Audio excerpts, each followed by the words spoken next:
యాకోబు రాసిన పత్రిక 4వ అధ్యాయం 10వ వచనం. యాకోబు గారు రాసిన పత్రికలో 4వ అధ్యాయం 10వ వచనం. ప్రియుల 10వ వచనం. ప్రభువు దృష్టికి, వ్యక్తుల కోసం కాదు ఇక్కడ మాట్లాడుతుంది, ప్రభువు దృష్టికి మిమ్మును మీరు తగ్గించుకొనుడి, అప్పుడు ఆయన మిమ్మును హెచ్చించును. మనుషులు హెచ్చించాలనుకుంటున్నారా మీరు? వద్దు, అవసరం లేదు. ఈ మనుషులు మిమ్మల్ని గుర్తిస్తే ఎంత, గుర్తించకపోతే ఎంత చెప్పండి. మిమ్మల్ని ఎవరు జ్ఞాపకం చేసుకోవాలి? దేవుడు. అప్పుడప్పుడు వేదిక మీద కనిపించాలని అటు ఇటు తిరిగేసి పలానా వ్యక్తులు ఉన్నాడు రోయ్ అని అందరూ కనిపించాలి, అది అవసరం లేదు. నేను చాలా సందర్భాలు ఒక ఉదాహరణ చెప్పేవారండి. చంద్రబాబు నాయుడు గారు మన ఊరికి వచ్చారు. చంద్రబాబు నాయుడు గారు వచ్చి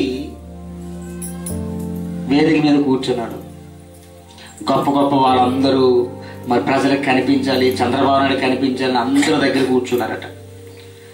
కానీ బాగా పనిచేసిన వ్యక్తి ప్రజల మధ్య ఒక దగ్గర కూర్చొని ఉన్నాడు.